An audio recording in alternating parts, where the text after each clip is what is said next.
Hello, my name is Joshua and I'm here with Jack. Oh. And today we are going to be talking about our favourite games.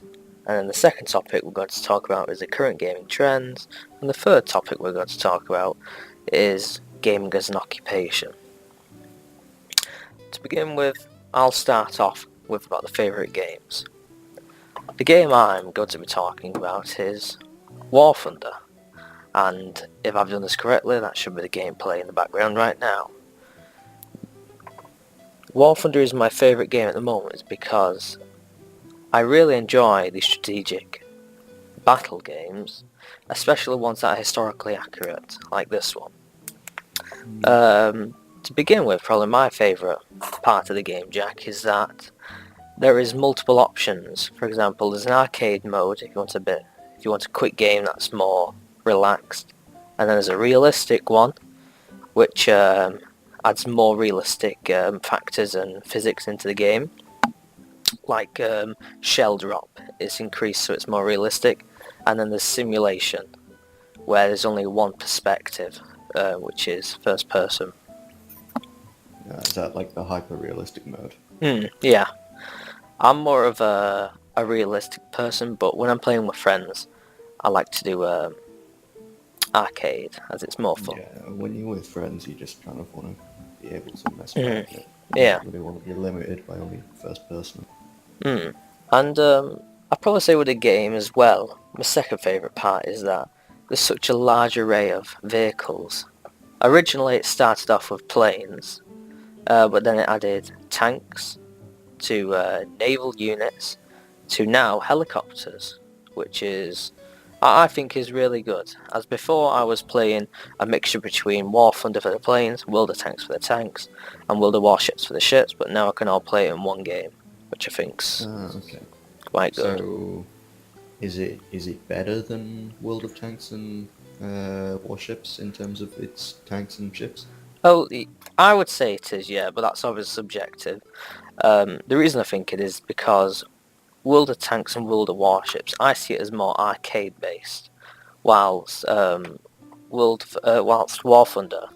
I mean arcade, but What I mean by arcade based is that I don't really see the shell drop in them games when you're shooting as that realistic. It's kind of it helps you a bit. Like, for example, in World of Warships, last time I played it, they had an aim indicator. So when you was on the ship, it would highlight the different parts. Whilst when you're on the War Thunder realistic mode, the simulation mode, it's all there's no a help indicator.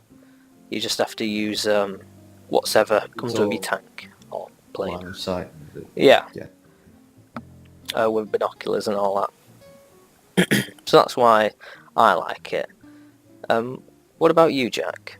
What's your favourite game? Well, lately I've been playing a lot of Red Dead 2. Oh, yeah. Have you played it? I haven't played Red Dead Yeah. 1 or 2. Good. Oh, you not even played the first one? No, I've seen the gameplay, but other than that, no. Yeah, it's really good. You should play both of them, really. I'd start with the first one. A lot of people have been saying that because since the Red Dead 2 is a prequel, that if you haven't played any of them, you could easily start at 2, which Oh, it's kind of true, but much like a lot of things, if you start at the prequel, then it was made So, out on a lot of the jokes. is the story set before? Is Red Dead 2 set before Red Dead 1? Yeah, so in Red Dead 1 you play John Marston, who's like an ex-outlaw, who's kind of on this little path to redemption by hunting down all his old gangmates.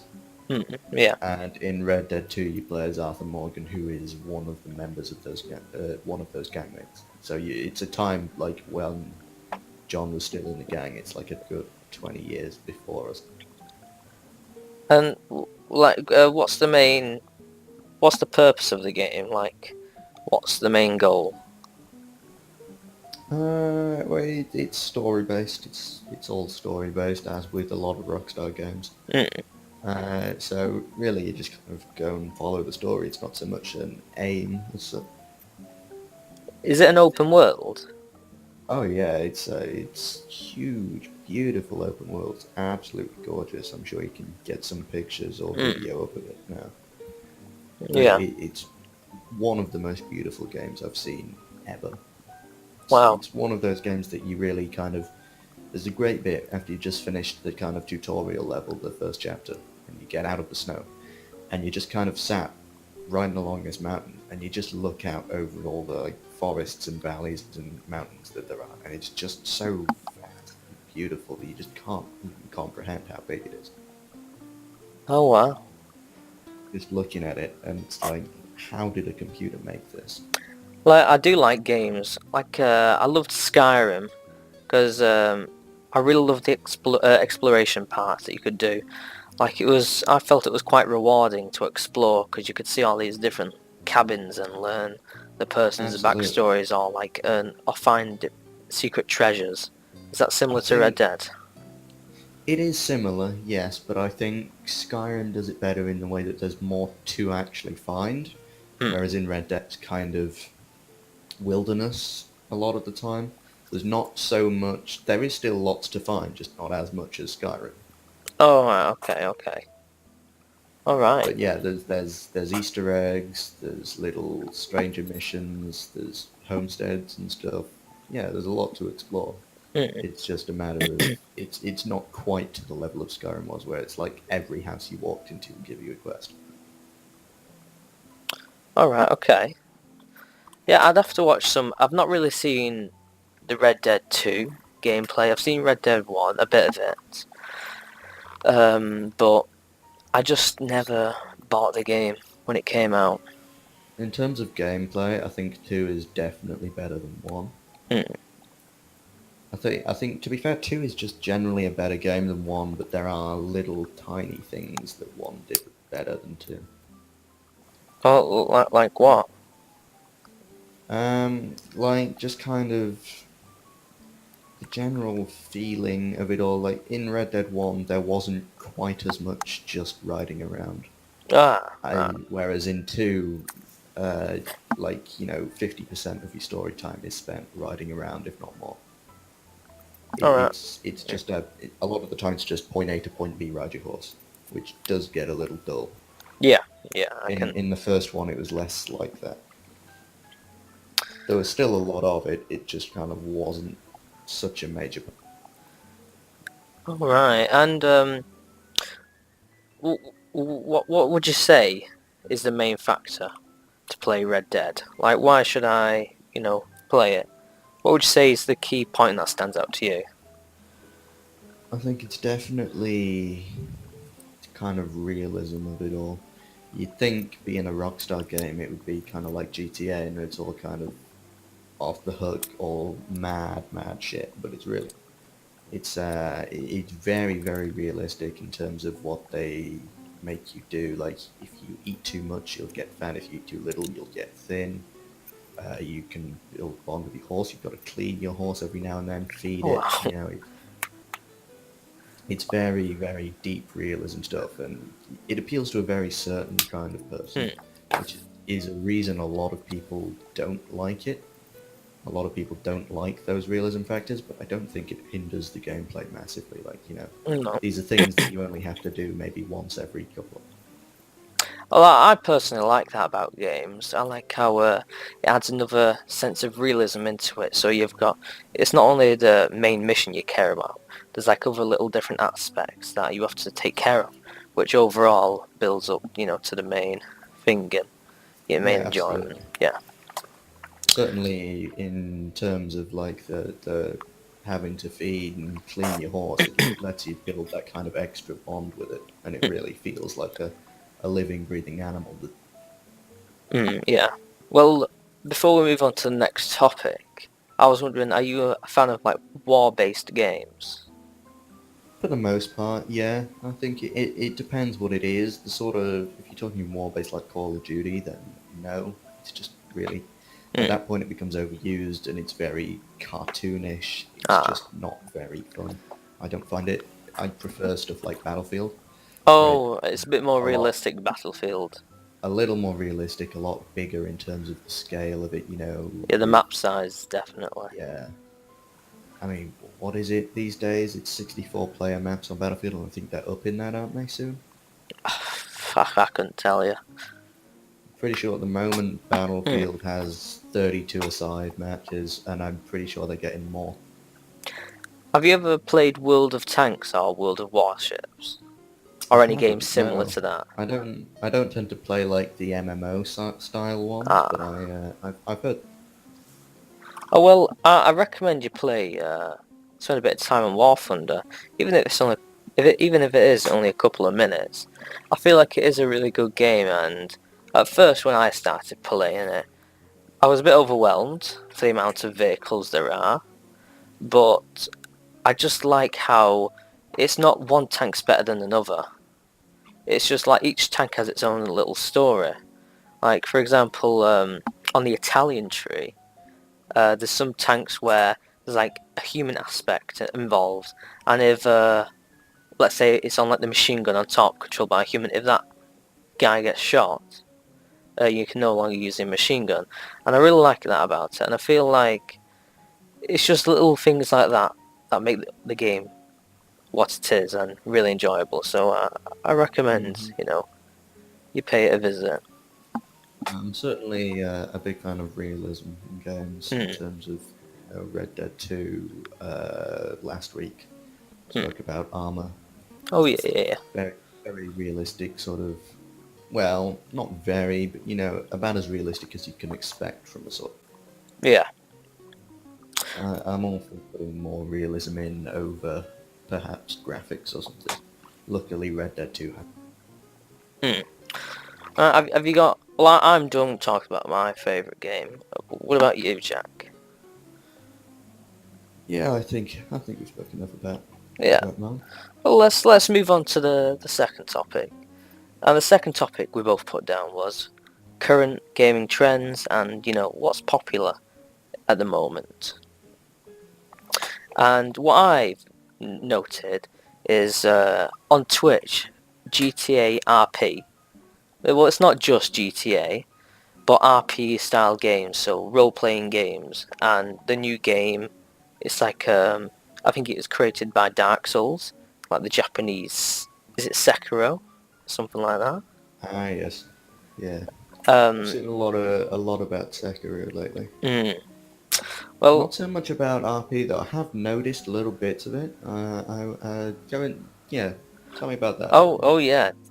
On at first I was shocked because RP games out they've been out for a while, but I was amazed. Like for example, on Twitch, there was quite a lot of streamers with the 30,000 plus viewers, like concurrent viewers, and all watching the GTA RP thing. And then what the streamer would do then, they would put on this persona or this character, whatever they've made, and then they would act like the character. And when watching it, people do take it really seriously. For example, there is an ambulance service, there's a police service, so if you go speeding in a car, you can Oh get a yeah, ticket for it, yeah, and you have to actually pay with it with the in-game money. It's yeah. insane. I do like those servers. I've never actually been on one of them, but on games like GTA 5, you've got a lot of modded RP servers that Mm. actually have proper law enforcement in them. It's like a kind of, I believe one of the original ones was actually an old armor mod, Altus Life. It's All kind right. of where a lot of these sort of style of RP servers started, I Mm. think. Well, I feel like it would be really good to play like some of them games with friends. I feel like it'd be like a really fun experience as you could get up Yeah. to like you can be quite mischievous and get up to like all this trouble, and I feel like it'd be quite fun.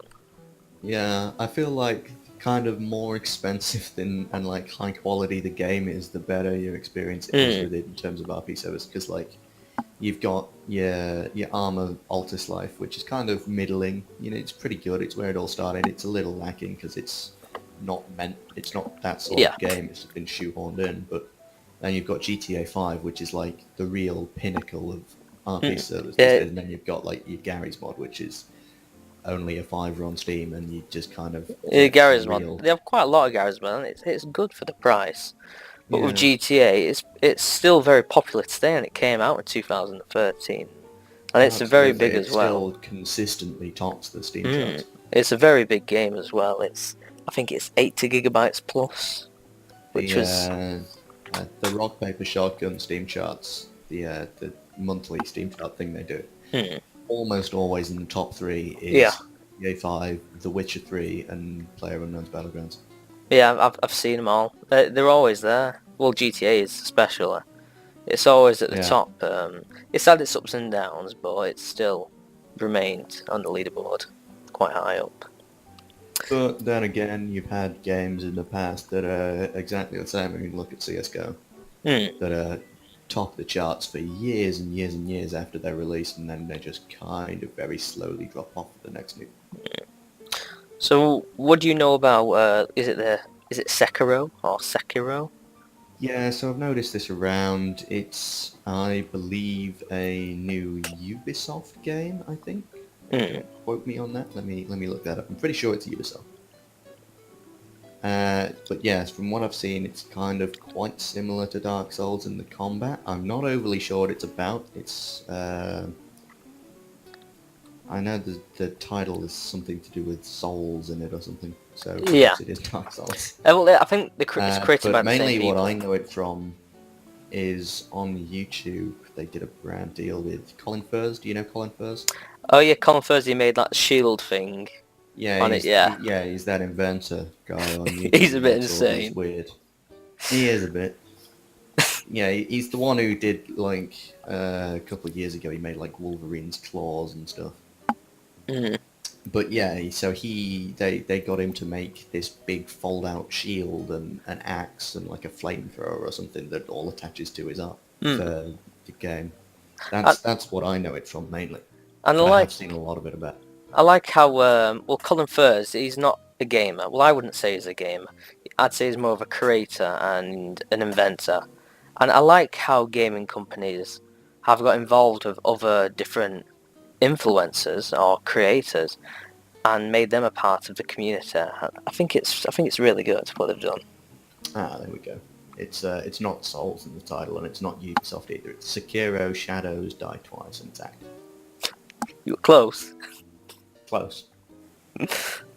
With the game, have you heard of a streamer called Soda Poppin'? Yeah. Well, See him on YouTube highlight videos and stuff. He's quite popular in the the Twitch community, and I've recently started watching his playthrough on it, and he's played quite a lot of it. I'd say he's at the 40-hour mark now, and looking at it, it is quite a difficult game, because it is very similar to Dark Souls, and with Dark Souls, it's kind of like a trial and error game. You know, you try one technique, if it fails, you try a different one until you succeed. Yeah. And it does seem it can be quite difficult at times. Yeah, it seems to be very much in the same vein of all these, Dark Souls, Bloodborne, yeah.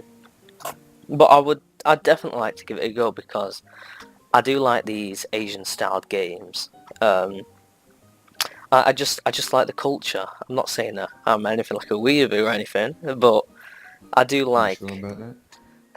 I do like these style of games. I feel like it's really cool. I don't know, it just piques my interest. Something about it. And what about you, Jack?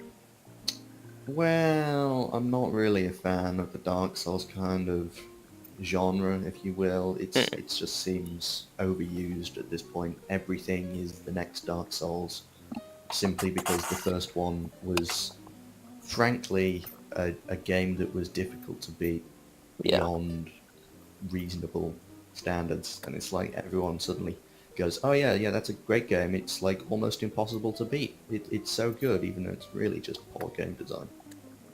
So like the fact that it's quite difficult compensates for, like the quality of the game.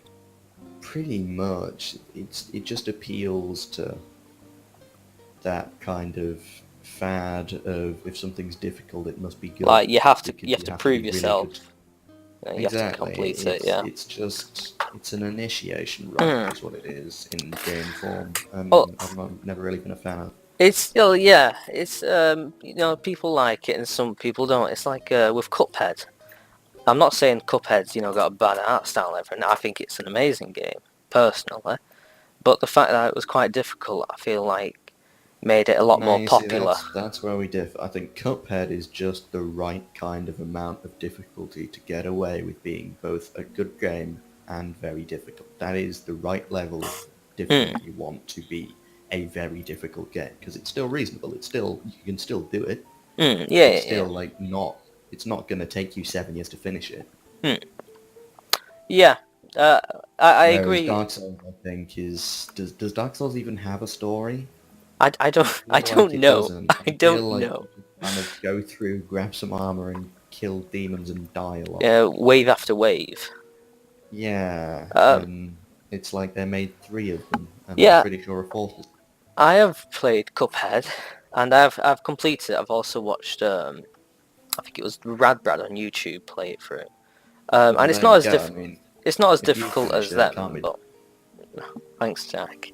It's not as difficult as Dark Souls, even though I've not played Dark Souls that much or spent much time on it. It's to the point where it's still enjoyable, but it can get frustrating at times. Yeah, Whilst there's just something about Dark Souls where it's a lot more difficult, but it's still it's enticing and it keeps you making you want to play. absolutely. Mm. Well, we've got one more topic to cover. Would you like to move on to that, or have you got anything more to say about RP games and this Sekiro game? No, let's move on. Right. The third topic we put down was about games as an occupation. Personally, I feel like this is quite a big topic, and I've got quite a lot of stuff I'd like to talk about. Um, It's and the couple of questions we've put down is, how easy is it to get into the industry? How viable is it? How much do people get paid? And is it a good thing, this gaming, as a job? Have you, I think go on. I think first impressions when you glance at it, it's like, oh yeah, they get paid millions and millions and millions, like just for having a couple thousand views. It's like everyone thinks it pays a lot more than it actually does in terms of Hmm. being a YouTuber or a streamer. It's a lot of the money comes from like sponsors and all Exactly. that. You've got to get popular enough and You big can, enough to attract big sponsors, I think and it's then you have to have the common sense to either take the sponsor or not take the sponsor, depending on what it is. You don't sell your soul instant. I feel like it's been I'm all for gaming as a job. I feel like it's been it's an easy target by the people because Oh yeah, I feel like they don't really understand it that much and they pick on it because they see one person who earns £1 million and then they just say it for everyone else. Whilst you I'll look tell you at, what it is. go on. What it is the media is run by boomers and older. Hmm. Back in their day when they were kids, they didn't have any of these fancy games and they couldn't just sit around playing them for 17 hours a day. Yeah. And now that our generation can do that, and does do it, and then get paid for it, it's kind of an alarm bell for them because they just see it as sitting around being lazy. Because But they've never really experienced it. Well, it's because, it is starting to become a genuine industry. I mean, it is already a genuine industry, but it's starting to become a viable job option for people, and is there's what I mean. people who are still in denial and don't really want to accept it. Yeah, Mm, I understand where they're coming from. I mean, it can't yeah. be good for you being a streamer. Like, how many hours a day does Ninja stream these? It's a full day job, Yeah, and it's a especially with full-day job esports, they train all every day. day. And Exactly, yeah, for esports as well. mm, That's a lot of training. People don't understand how much training goes into it's, it esports. Like, it may not you don't be, just get that good by sitting around playing a yeah. game. You've got to sit around play it for hours on end, uh, practicing specific things. And I feel like it's not really appreciated as much with esports as you see footballers. and odd ones they'll earn quite a lot of money. It's extortionate the amount they earn, and they see it as, oh, he's extremely skilled. But some of these esports Well, players, you know, personally, I've always been an advocate for all sorts of sportsmen and women get paid way too much for what they do, like football. I agree. I agree. I mean, what is it? Like, it's for some people, it's like 150 million a year just for kicking a ball about every once. I don't agree how some footballers get paid more than like a doctor, for example. I don't agree with it. I think it's a stupid way, because with a doctor you have to go through multiple degrees, and it's a very long process until you can get to the point of actually. Exactly. Plus, with a footballer, Doctors you don't really spend need like any education. You just need to be doctors spend skillful. like 6, 7 years in med school, and they come out with a doctorate, and then footballers come out, take like maybe a couple years to, just kick about the local field before they get picked up by a And spotter or whatever, and then they're getting millions. I don't really know much about football, but from what I've seen, personally, I feel like it's overhyped, as people say, and it's just overappreciated. And I can't stand football, it but goes we're with getting any a little off sports, topic but there. football is just one of them particular ones where it's just this. Okay, there's just something Let's about it. let's let's just drop the football Yeah. there before I Okay. go off We'll on be some here half all an hour day. rant. But with gaming as an occupation, what do you think about that? Yeah, I think it is starting to get easier to get into it. Yeah, Certainly with social media, the rise of popularity it's of more people popular. watching Yeah. gaming videos, and especially the rise of Twitch. Twitch has grown exponentially recently. Yeah. Oh, definitely. Yeah.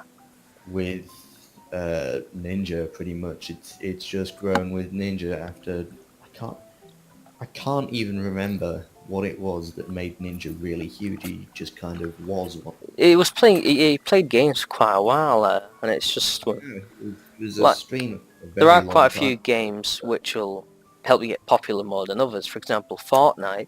I think it was about a week ago.